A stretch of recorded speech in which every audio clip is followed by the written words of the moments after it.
Welcome to today's presentation. We will review the free application for federal student aid, also known as the FAFSA. It will be a step-by-step virtual guide to the FAFSA, and we will review every question on the application. Before we get to the step-by-step part of the presentation, we will review what is considered to be financial aid. Financial aid is money that helps students pay for college and educational expenses. Financial aid is not just the federal Pell Grant or the federal student loans. It also includes any financial aid that comes from the state, from the school, and from private sources such as scholarships. By completing and submitting a FAFSA, you are applying for 3 types of student aid. You are applying for grants, which is free money. It's financial aid that does not have to be repaid unless, for example, you drop some or all of your classes for the semester.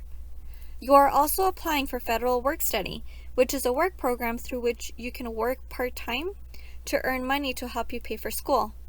And you are also applying for federal student loans. Loans are borrowed money which must be repaid.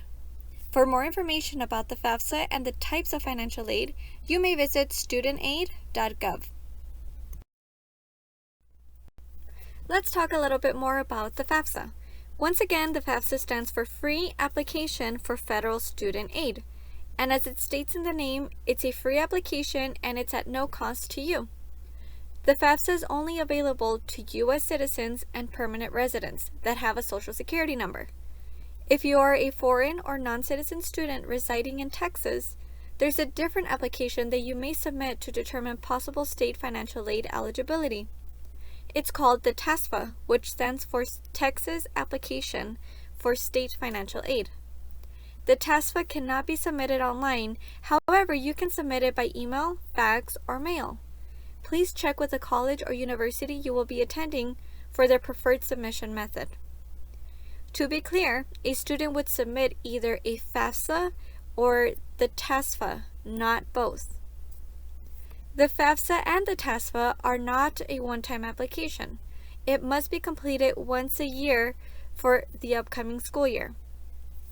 The application for the upcoming school year is available as of October 1st. For example, the FAFSA and the TASFA for the 2021-2022 school year will open this October 1st, 2020.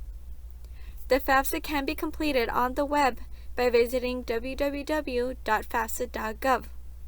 You also have the option to download the My Student Aid mobile app, where you can also complete the FAFSA. You have the ability to switch between the online form and the mobile app with easy transition. As previously stated, the FAFSA is not only used to determine your eligibility for federal, state, and institutional financial aid. It is also used to determine a student's eligibility for scholarships and student loans. Therefore, you should complete a FAFSA even if you think you won't qualify for federal aid. Let's get started with the step-by-step virtual guide to the free application for federal student aid, FAFSA. Please try to follow along on your own computer while you're logged in on your FAFSA. If you have questions on any of the FAFSA questions, please feel free to enter your questions on the chat. If the presentation is advancing too quickly, you can answer as much as you can and go back later to the questions you skipped. Please be advised you can save your answers as you go.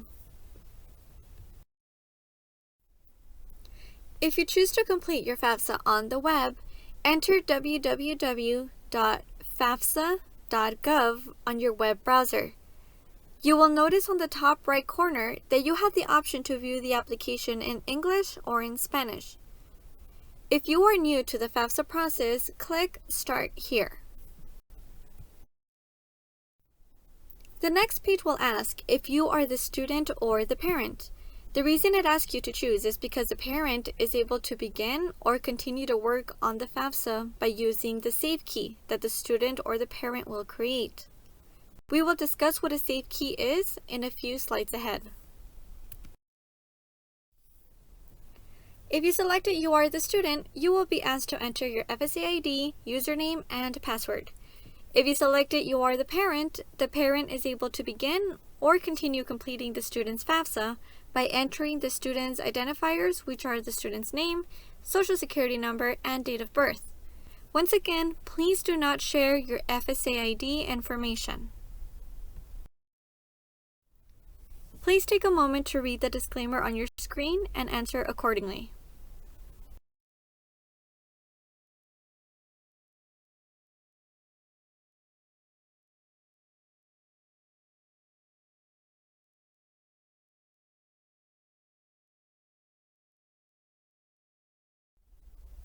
Be sure you are applying to the correct school year.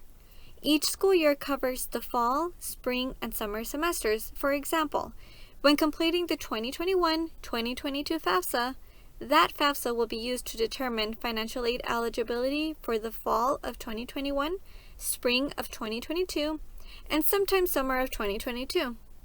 As a reminder, the upcoming school year FAFSA is available on October 1st. Therefore, this October 1st, be sure to complete your 2021-2022 FAFSA for the next school year. At the bottom of this page, you'll be able to see the status of your FSA ID. The status could be matched, not matched, or pending. If you are unable to continue because the page states your FSA ID was not matched, you will need to go back to fsaid.ed.gov, click on the Manage Your FSA ID tab, and review which information was entered incorrectly and make any necessary corrections. If the message states it's pending or it's blank, that means your identity has not been confirmed with the Social Security Administration, and you'll have limited use of your FSA ID until your information has been matched. This means you'll be unable to sign your FAFSA electronically until your information has been matched. You'll be asked to create a safe key. The safe key is not the same as your FSA ID. A safe key allows the student and parent to access the FAFSA application or return to make a correction at a later time. Students can share the safe key with their parent if their parent needs to log in to the FAFSA application. After the safe key is created, you'll see the introductory page of the FAFSA that will provide you answers to the most commonly asked questions regarding the FAFSA, such as how to get help completing the FAFSA and what documents are needed to complete the FAFSA, just to name a few. You can click on Expand All to read all the answers. Notice at the top of the page specifies the FAFSA school year you are completing. Be sure to double check that you are on the correct application before continuing. We will continue to the student demographics section of the FAFSA. Notice that at the top of the screen, you have the option to exit the application, reset the FAFSA, which will clear all the information you've entered. You can view a summary of all the answers you've entered on the FAFSA, and you can save the application. Please note that the application tracks what part of the FAFSA you are completing, and on the left of the page, it will remind you whose information it's requesting. For example, this page, it says Student Information. Therefore, when it asks for your first name, it's asking for the student's first name. When we get to the Parent section, it will change to Parent Information. Some of the fields will be auto-populated based on the information you entered when you created your FSA ID. If you need to make any changes, return to fsaid.ed.gov and click on the Manage My FSA ID tab, except for changes to the Social Security number. For a change to the Social Security number, you'll need to contact FAFSA directly at 1-800-433-3243. Please note you may click on the question marks next to the fields to assist you in completing the FAFSA. The question mark will provide the students with additional information that should help determine what information the FAFSA is requesting and where to find that information. The next questions will ask you about your residency and citizenship status to determine if you are eligible to complete the FAFSA. For the question, are you a U.S. citizen? If you select No, but I am an eligible non-citizen, you will be prompted to enter your Alien Registration Number, ARN. If you select No, I am not a citizen or eligible non-citizen, You will not be able to continue with the application since you are considered to be ineligible to complete the FAFSA. As a reminder, you must be a U.S. citizen or permanent resident with a valid Social Security number to apply. As stated earlier, foreign and non-citizen students that are Texas residents may be able to complete a TASFA. A step-by-step virtual guide to the TASFA is available on the FAFSA Nights YouTube channel. More information will be available at the end of the presentation. Meanwhile, since the FAFSA and the TASFA are very similar, it's best to stay through this presentation as it will be helpful if you decide to complete a TASFA. You'll need to indicate what will be your high school completion status when you begin college for the upcoming school year. You'll have the option to select high school diploma, GED certificate, homeschooled, or none of the above. Please note you must have a high school diploma or an equivalent to be eligible for federal student aid.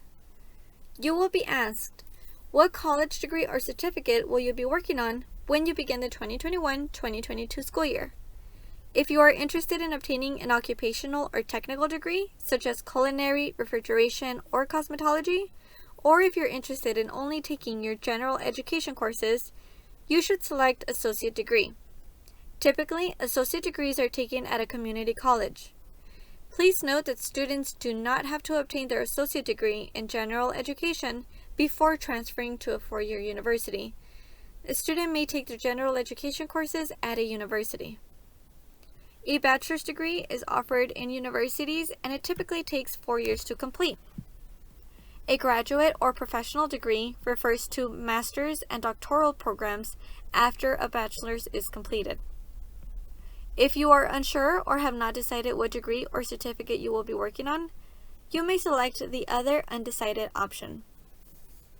The next question asks if you will have your first bachelor's degree before you begin the school year. A bachelor's is a 4-year college degree program. Most students will answer no to this question. The next question asks, what will your college grade level be when you begin the upcoming school year? If you have not taken any college credits, you will answer never attended college. If you have taken college credits, even if they were taken while in high school, you should select first year undergraduate. The last question in this section will ask if you are interested in being considered for work study. The federal work study program provides part-time employment for undergraduate and graduate students with financial need, allowing them to earn money to help pay for educational expenses. We recommend you answer yes to this question, even if you are unsure. Answering yes does not guarantee eligibility. The financial aid office at the college or university you attend will determine your eligibility. The next question will ask if you are male or female. Your gender is used to determine if you need to register with the Selective Service System. Most male citizens and male immigrants must register with the Selective Service System to receive federal student aid. This requirement applies to any person assigned the sex of male at birth. Registration with Selective Service is a way our government keeps a list of names from which to draw in case of a national emergency requiring rapid expansion of our armed forces. Please note that registering with Selective Service does not mean you are joining the military. If you are 18 years of age or older and have not registered with Selective Service, you may check yes to "Do you want us to register you with the Selective Service System?" question. If you have a driver's license number, you'll enter it in the following screen. You will then be asked if you are a foster youth or were you at any time in the foster care system.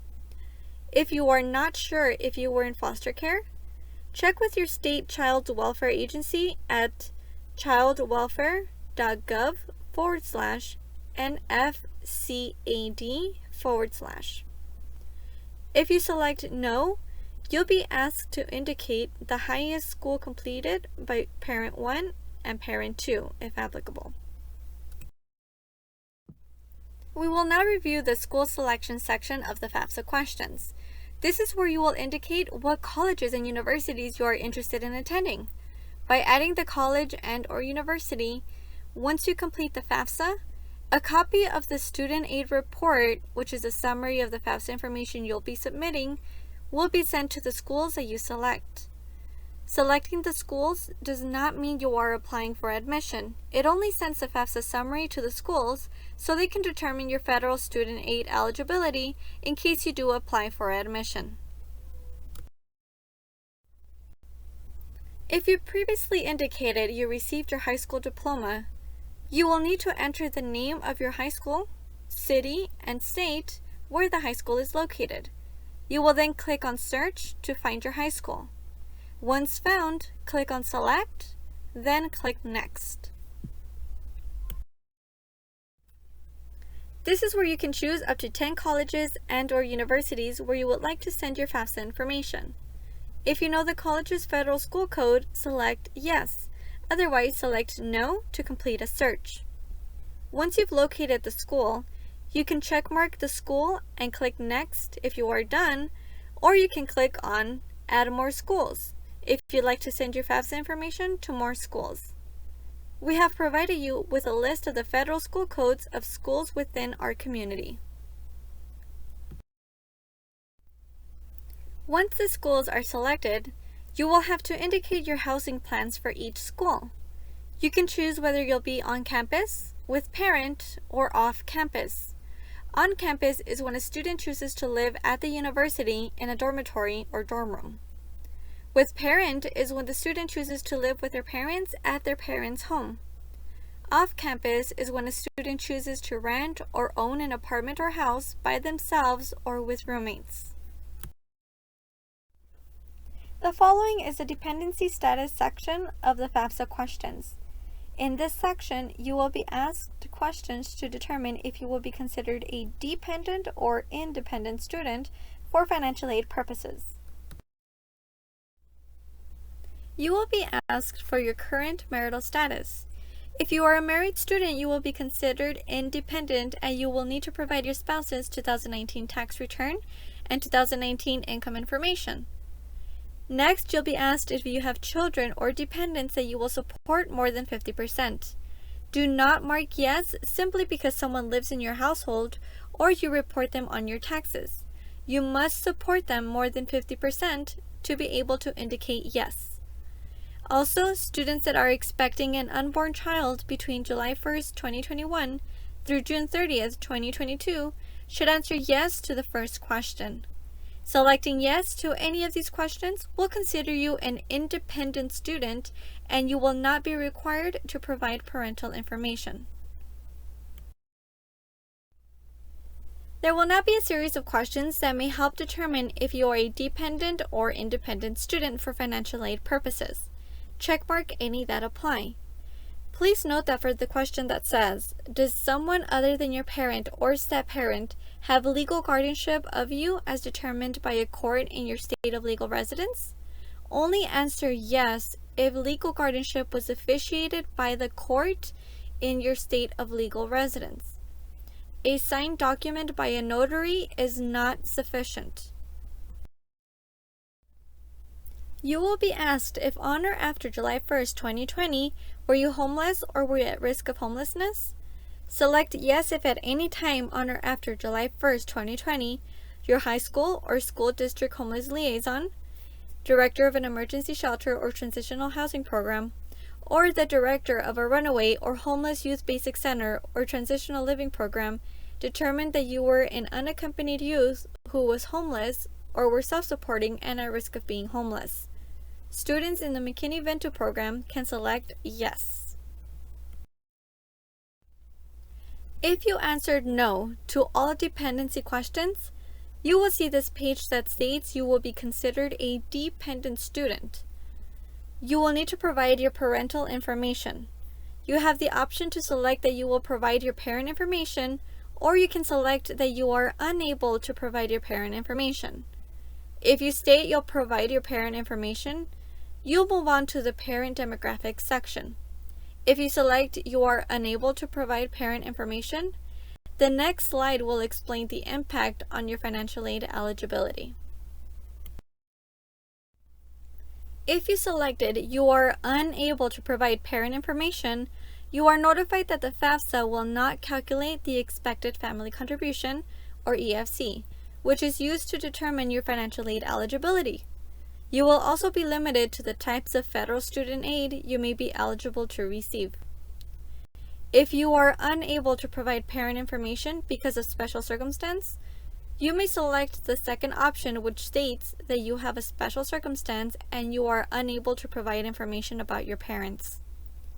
If you do not have a special circumstance and do not want to or cannot provide your parent information, you may select the third option, which states that you do not have a special circumstance and you're submitting your FAFSA without parent information. In this case, a student would only be eligible for unsubsidized loan only. If a student is considered to be a dependent student, the student and/or parent will need to complete the parent demographic section of the FAFSA questions. Please note, parent information now shows on the left of the page. The following FAFSA questions apply to the parent and not the student. You'll need to indicate your parent's marital status. It is very important to enter the information of your legal parent only. A legal parent includes a biological or adoptive parent or a person that the state has determined to be your parent. Grandparents, foster parents, legal guardians, older brothers or sisters, widowed step-parents, and aunts and uncles are not considered parents unless they have legally adopted you. The table on the next page will help determine whose information to provide on the FAFSA based on your parents' marital status. If your parents never married or are divorced or separated, you will include the parent that you lived with the most during the last 12 months. If you lived with both of them the same, you should add the parent that provided more financial support during the last 12 months. If your parents are unmarried and they are living together, or if they are married, you will add both parents. Because filing taxes is a legal process, if your parents are not legally married, but they have been filing their taxes as married filing jointly or married filing separately, for the purposes of financial aid, they are considered to be married in the state of Texas. If your parent remarried, you will need to include the parent and step-parent that you lived with the most during the last 12 months. If you lived with both biological parents the same, you should add the parent and step-parent that provided more financial support during the last 12 months. If your parent is widowed, you will add the surviving parent. The next step is to add your parent's social security number, name, date of birth, and email address. If your parent does not have a social security number, enter all zeros in the social security number field. Please note that you should not enter your parent's individual taxpayer identification number, ITIN, in the social security number field. ITIN is a tax processing number that is available to certain non-residents and resident aliens with foreign status or undocumented immigrants. The parent you list first is parent 1, and the parent you list as the other parent is parent 2. You'll need to remember who is parent 1 and who is parent 2 throughout the rest of the application. You'll be asked if your parents lived in Texas for at least 5 years. If you select yes, you can click Next. If you select no, you'll be asked to specify your parent's state of legal residence. If your parent's state of legal residence is in Canada, Mexico, a U.S. territory, or a military installation, select one of the following options in response to the state question. If none apply, you may select foreign country. Based on the answers you have submitted thus far, the FAFSA will auto-populate some of the fields on this page. If your parent's marital status is married, it will auto-populate a number 2 in the first field. If the number of parents is incorrect, be sure to go back and correct your parent's marital status. In the next field, it will auto-populate 1 for yourself. On the third field below, you will need to enter the total number of children your parent will provide more than half of their support throughout the upcoming school year, even if their children do not live with them. However, if any of your parents' children are considered independent on their FAFSA, you cannot add them in the total number. Also, you cannot include any foster children if your parent is receiving financial support for them.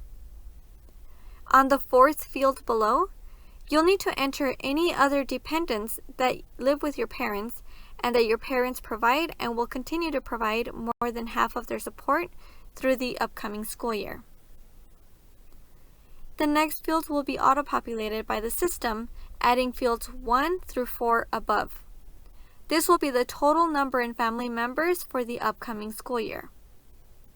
In the last field, you'll need to enter how many people in your parents' households will be in college, but do not include your parents even if they will be attending college for the upcoming school year. You'll include at least one for yourself even if you have not graduated high school yet. We will now continue with the parent financial section. The student financial section questions are the same as the questions in the parent financial section. Therefore, even if you are an independent student, please be sure to take notes in the following slides. You'll need to provide tax information for your parents for the 2019 tax year. The first question will prompt a drop-down where you'll specify if your parents already completed their tax return, will file their tax return, or if they will not file their tax return. If you indicate already completed, you'll need to specify what type of tax return your parents filed. You have the option to select IRS 1040, foreign tax return, IRS 1040 non-resident, or IRS 1040 non-resident EZ, or you can indicate if your parent filed a tax return with Puerto Rico or another U.S. territory or freely associated state. If your parent filed an Hacienda tax document in Mexico or filed a tax return in another country outside of the United States, select the foreign tax return option. If you select the IRS 1040, you will be asked to specify what's your parents' tax filing status according to their tax return. It could be single, head of household, married filing jointly, married filing separately, or qualifying widower. You may be given the option to use the IRS data retrieval tool. This tool links to the IRS website where you may be able to transfer your parents' tax information directly from the IRS to the FAFSA. This option makes the process easier and faster.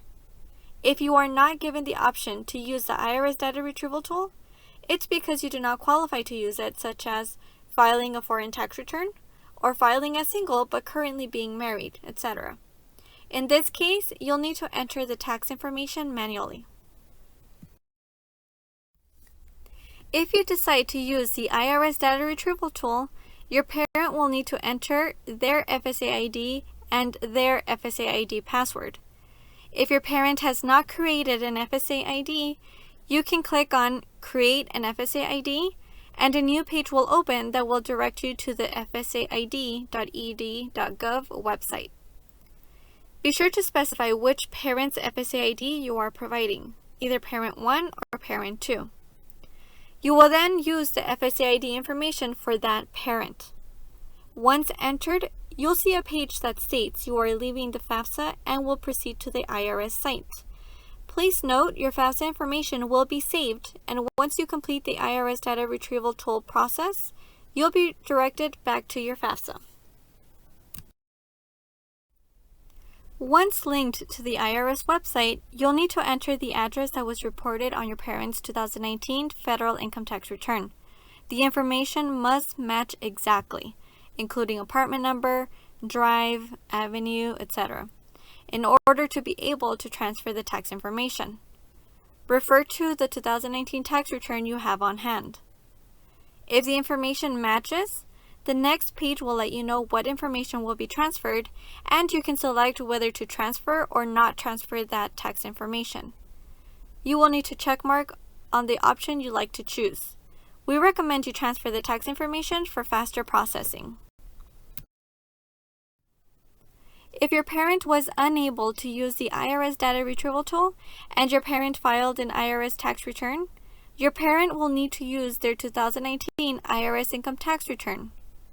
This is what the form looks like. Parents that elected to use the IRS data retrieval tool will not be given the option to enter amounts in any field where the tax information was transferred from the IRS, and instead it will say transferred. The first question will ask for the parent's adjusted gross income, which can be found on line 8B of the parent's 2019 1040 tax form.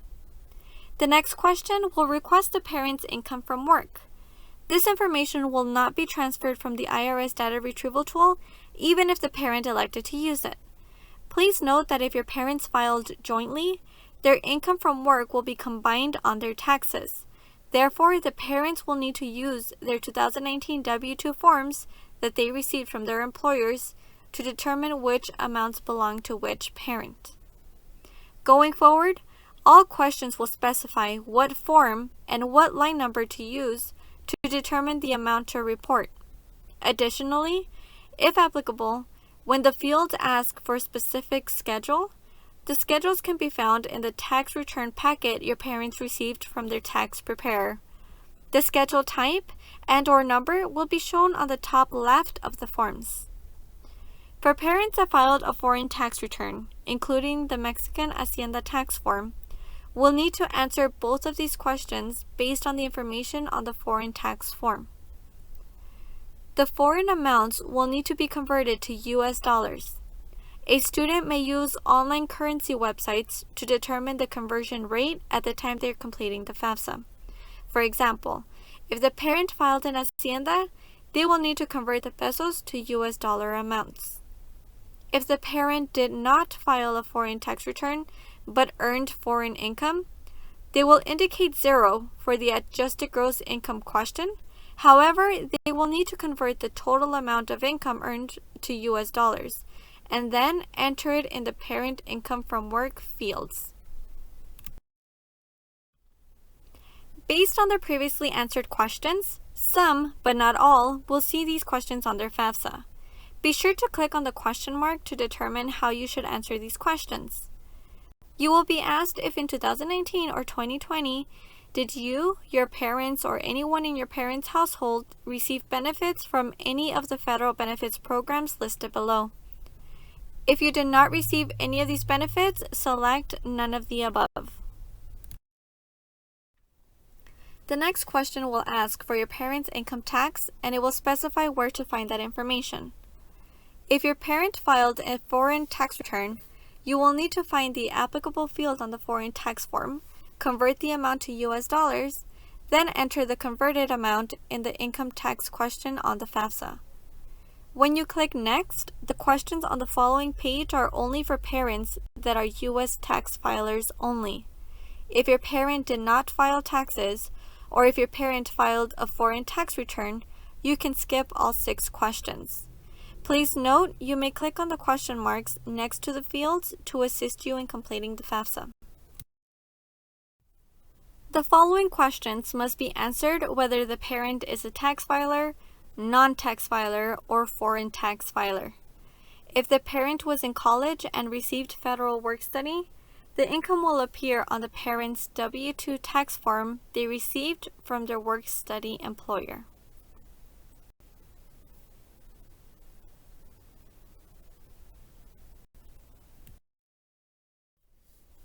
The final income questions are regarding untaxed income, including child support received, veterans' non-education benefits, and other untaxed income. The information you see on the screen are examples of what it looks like when you click on the question mark. Please click on the question mark if you are confused or unsure of what information should be reported on each field. Lastly, you'll need to enter your parents' asset information. The first question will ask if your parents' assets exceed a certain amount. Please note that the amount that you see on the screen will probably not be the amount that is showing on your FAFSA. The amount is determined based on the answers you have provided on your FAFSA so far. If your parents' assets do not exceed that amount, select No.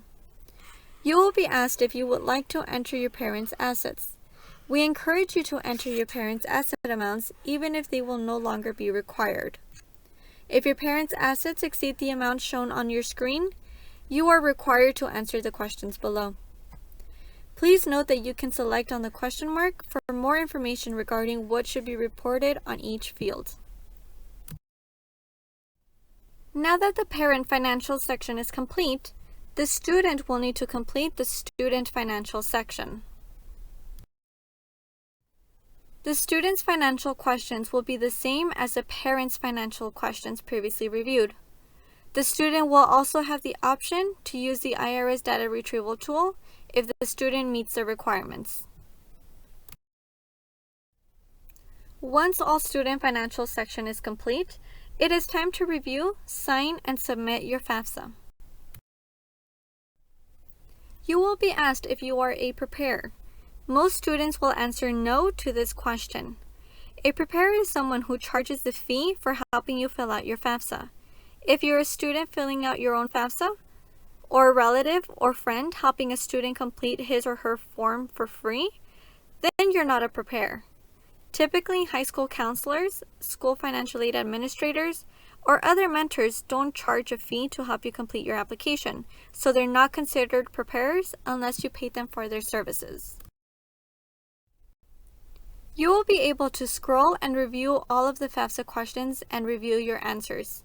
If you need to make any changes, you can click on the field on the left of the screen and you will be redirected to that section of the FAFSA.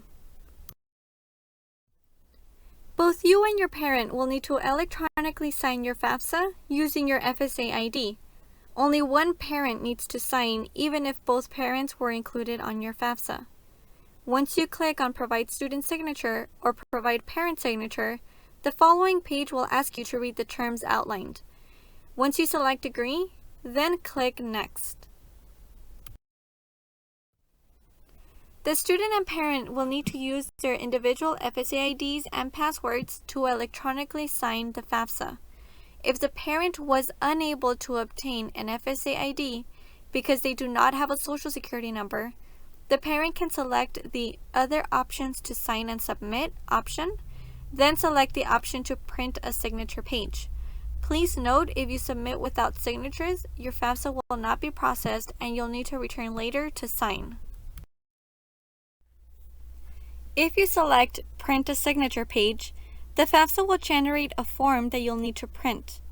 Once you print the form, your parent will need to physically sign and date the form. Once signed, you'll need to mail the page to the address listed on the form. It could take up to 2 weeks for the FAFSA to be processed if a signature page is mailed in. Once all signatures have been entered, you will click on Submit My FAFSA Now. Congratulations! Your FAFSA has been submitted. The information on this page will be emailed to the email you provided. This page will also show you the expected family contribution, or EFC. Schools use the EFC to determine a student's financial aid eligibility. Please note, the EFC is not how much you will receive or you'll have to pay. It's simply a measure of how much you may be able to contribute to the cost of your education. You will also see the estimated eligibility information for the federal Pell Grant and federal student loans. After you submit your FAFSA form, you'll get a Student Aid Report, or SAR, to the email you provided on your FAFSA.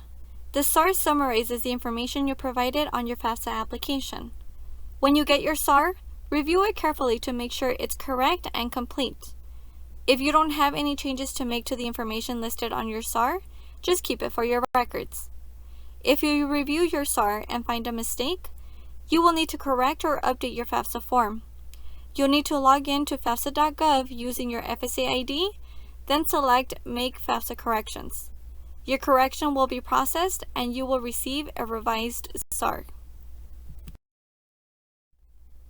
Once the FAFSA is submitted, some students may be required to submit additional documentation to their college or university. After a student's financial aid has been processed, students will receive an award offer from the schools the student chose on the FAFSA. The award offer may be received by email or by U.S. mail with information about the student's estimated financial aid awards. This concludes our presentation. If you need additional assistance with the TASFA or FAFSA, please contact your high school counselor or the financial aid office of the college or university you will be attending.